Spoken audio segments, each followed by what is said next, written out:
بسم اللہ الرحمن الرحیم۔ مراد آباد میں ایک بڑے شاعر گزرے ہیں، جگر مراد آبادی رحمت اللہ علیہ، بڑے شاعر تھے، عمدہ غزل کہتے تھے، استاد و شعراء تھے، سارے شعراء ان کو اپنا استاد سمجھتے تھے، مگر اللہ کی شان دیکھیں کہ اس بندے کو شراب کی عادت پڑ گئی تھی اور وہ کھلے عام شراب پیتا تھا، ڈرتا جھجکتا نہیں تھا، مشہور شرابی تھا، مگر تھے بہت ذہین اور بڑے اچھا کلام کرنے والے تھے۔ اس زمانے میں ایک وزیر تھے عبدالرب نشتر، وہ بھی شاعر تھے، نشتر ان کا تخلص تھا۔ ایک مرتبہ ان کے دفتر میں جگر مراد آبادی ملنے کے لیے گئے۔ اب ظاہر میں ان کے کپڑے بھی میلے کچیلے اور عام سے تھے اور حیثیت بھی کوئی نہیں تھی، تو ان کے جو اٹینڈنٹ تھا اس نے دیکھا تو اس نے کہا کہ بھئی وزیر صاحب اپنے دفتر میں مصروف ہیں اور وہ تو اس طرح عام بندوں سے نہیں ملا کرتے۔ جگر صاحب نے کہا کہ یہ چھوٹی سی پرچی ہے، یہ انہیں دکھا دو، مجھے اجازت مل جائے گی۔ وہ خادم بڑا حیران ہوا، یہ کون بندہ ہے بھائی جو اتنے دعوے سے کہہ رہا ہے؟ انہوں نے کاغذ کی چھوٹی سی پرچی پر ایک مصرع لکھا، نشتر سے ملنے آیا ہوں میرا جگر تو دیکھ، نشتر سے ملنے آیا ہوں میرا جگر تو دیکھ۔ اب اس میں نشتر صاحب کا نام بھی آ گیا تھا اور جگر صاحب کا بھی نام آ گیا تھا اور مقصد بھی بتا دیا گیا تھا۔ اس نے جا کے جیسے ہی وہ پرچی عبدالرب نشتر کو دی تو وہ تو کھڑے ہو گئے، اچھا جگر صاحب مجھے ملنے آئے ہیں۔ خود باہر آئے اور جگر صاحب کو لے کر اپنے دفتر میں جا کر بٹھایا اور پھر ان سے گفتگو کی۔ تو شعراء کی دنیا میں ان کا بڑا مقام تھا۔ اللہ کی شان دیکھیں، اللہ سبب بنانے والے ہیں کہ اس زمانے میں اجمیر شریف میں ایک نعتیہ مشاعرہ ہوا۔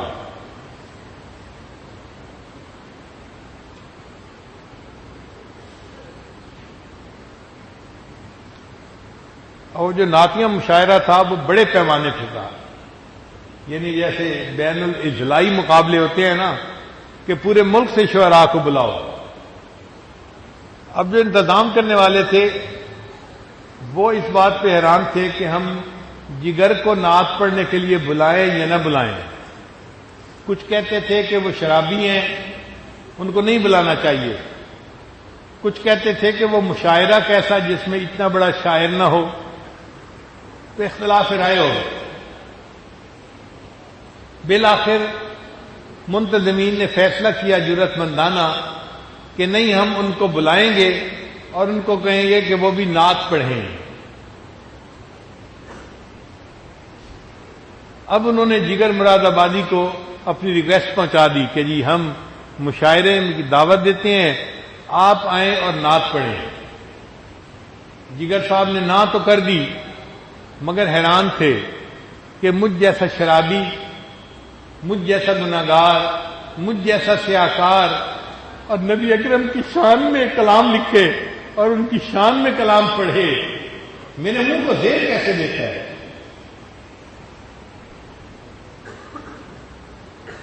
پھر ان کے دوستوں نے ان کو مجبور کیا،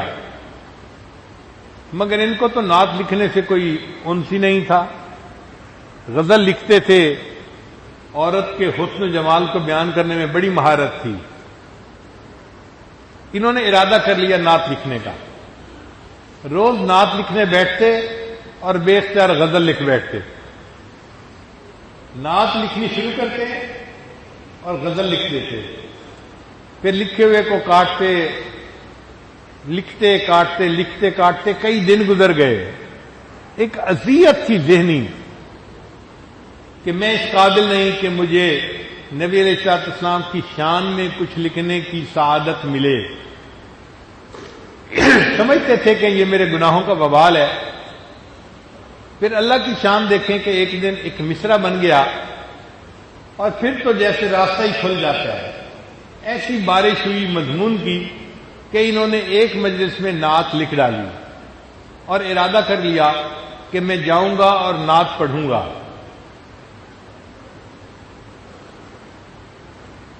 پھر انہوں نے سوچا کہ عوام الناس بکھرے ہوئے ہیں کہ کیسے کوئی ایک شرابی کو نعت پڑھنے کے لیے کہہ سکتا ہے. اگر جگر صاحب نے نعت پڑھی تو ہم ان کی پٹائی کریں گے. تو ہنگامہ کھڑے ہونے کا ڈر تھا. تو منتظمین نے کہا کہ آپ مشاعرے سے چند دن پہلے ہی آ جائیں اجمیر شریف. یہ 3 دن پہلے مشاعرے سے اجمیر شریف پہنچ گئے. لوگوں کو پتہ نہیں تھا، لوگ توقع کرتے تھے کہ جی مشاعرے کے دن آئیں گے. یہ وہاں بیٹھے ہیں اجمیر شریف میں اور حالات کا جائزہ لے رہے ہیں. شہر میں بڑے بڑے پوسٹر لگے ہوئے ہیں. ہم ایک شرابی کو نبی علیہ السلام کی شان میں شعر نعت کہنے کی اجازت نہیں دے سکتے. اگر اس نے نعت پڑھی تو ہم اس کو ذلیل کریں گے، رسوا کریں گے، ہم اس کی مخالفت کریں گے. اب منتظمین بھی پریشان تھے. خیر جب مشاعرے کا دن آیا تو جگر صاحب کو انہوں نے بڑے حفاظت کے ساتھ مشاعرے کی جگہ تک پہنچا دیا اور چھپا کے بٹھا دیا. اب شاعر آئے اور انہوں نے آ کے اپنی اپنی نعتیں پڑھنی شروع کر دیں. جب محفل عروج پہ تھی نا، اس وقت جو اسٹیج سیکرٹری تھا اس نے اعلان کیا کہ رئیس المتغزلین جگر مراد آبادی آتے ہیں. اب یہ نام سن کے ایک ہنگامہ، ایک شور برپا ہو گیا. مجمع نے کہنا شروع کر دیا نہیں، ہم ان کی نعت نہیں سنیں گے، یہ شرابی ہے، کبابی ہے، ہرگز اجازت نہیں دے سکتے، یہ گستاخی ہے کہ یہ ہمارے آقا صلی اللہ علیہ وسلم کی شان میں کوئی بات کرے. خیر جگر مراد آبادی نے بڑے تحمل کے ساتھ اسٹیج پہ آ کے سب ہنگامے کو دیکھا اور پھر اتنی بات کہی کہ محترم سامعین، آپ مجھے ہوٹنگ کر رہے ہیں یا اس نعت کو ہوٹنگ کر رہے ہیں جو میں سنانے کے لیے آج آپ کے سامنے آیا ہوں. تو مجمع خاموش ہو گیا.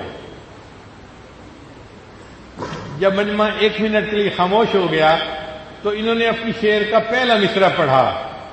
ایک رند ہے اور مدحت سلطان مدینہ،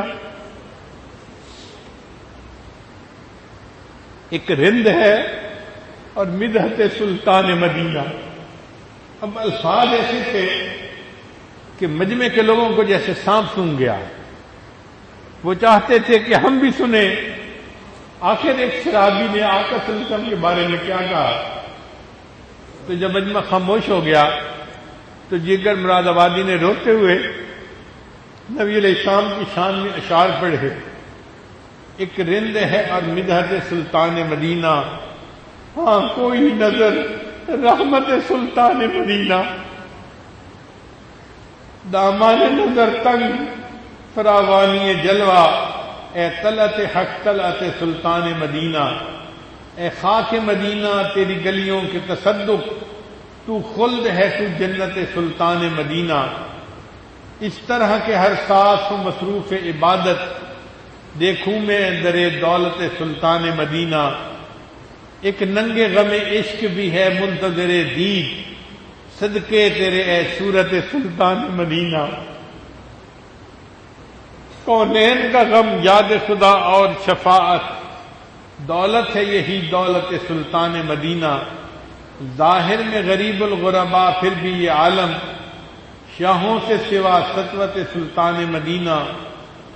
اس امت آسیش نہ منہ پھیر خدایا، نازک ہے بہت غیرت سلطان مدینہ. کچھ ہم کو نہیں کام جگر اور کسی سے، کچھ ہم کو نہیں کام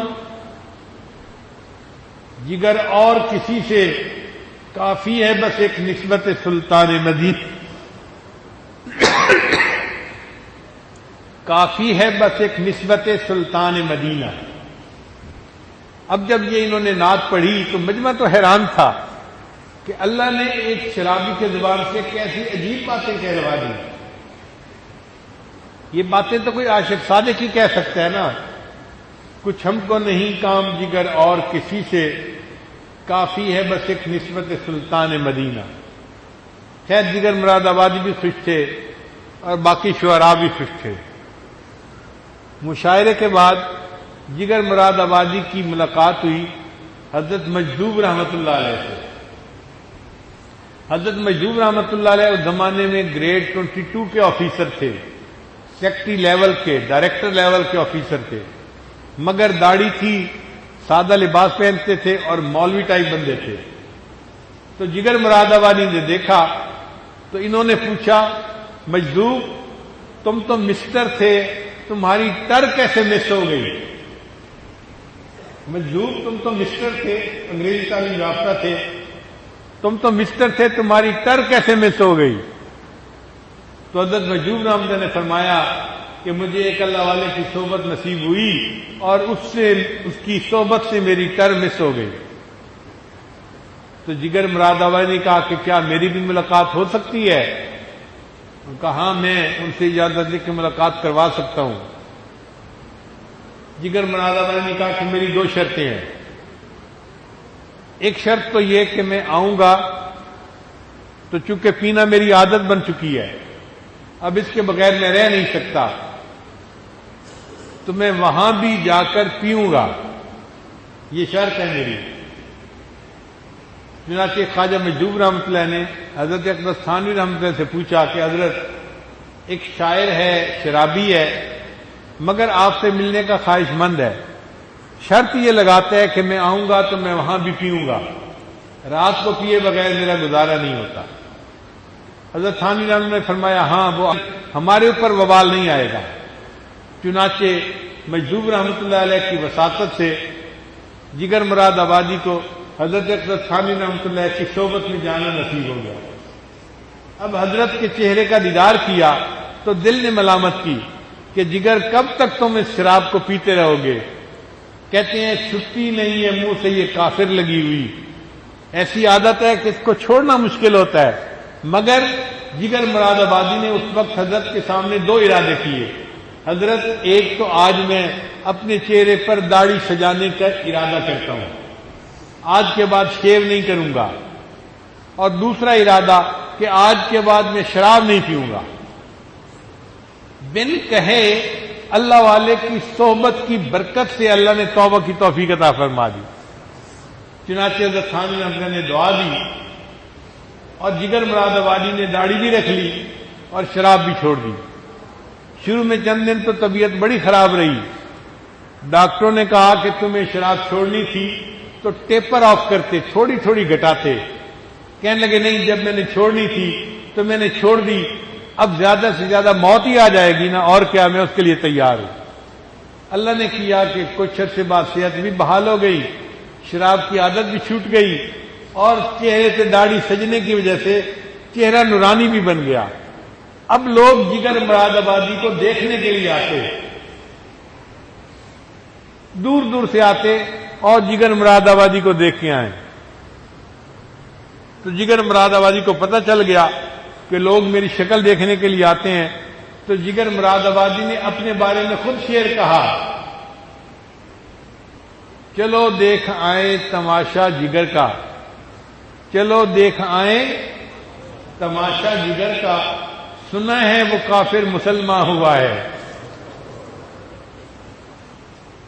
چلو دیکھ آئیں تماشا جگر کا، سنا ہے وہ کافر مسلمان ہوا ہے۔ پھر تو اللہ نے ایسی قبولیت دی اور انہوں نے اچھا کلام کہنا شروع کیا کہ لوگ حیران ہوتے تھے۔ ایک دن کسی شاعر نے پوچھا کہ جگر آپ تو مقبول ہو گئے، ہر بندے کے دل میں آپ کی محبت ہے، آخر آپ کو یہ محبوبیت کیسے ملی؟ تو شاعر بات کا جواب شعر میں دیا کرتے ہیں، تو جگر مراد آبادی نے شعر جواب دیا، میرا کمال عشق میں اتنا ہے اے جگر، میرا کمال عشق میں اتنا ہے اے جگر، وہ مجھ پہ چھا گئے میں زمانے پہ چھا گیا، میرا کمال عشق میں اتنا ہے اے جگر، وہ مجھ پہ چھا گئے میں زمانے پہ چھا گیا۔ جب اللہ کی محبت دل میں آتی ہے پھر اللہ پورے عالم میں قبولیت عطا فرما دیتے ہیں۔ کاش کوئی ایسا قبولیت کا لمحہ ہماری زندگی میں بھی آ جائے کہ ہم بھی اللہ کے ہاں مقبول ہو جائیں، ہم پر بھی اللہ تعالیٰ کی عنایت کی نظر پڑ جائے، رحمت کی نظر پڑ جائے۔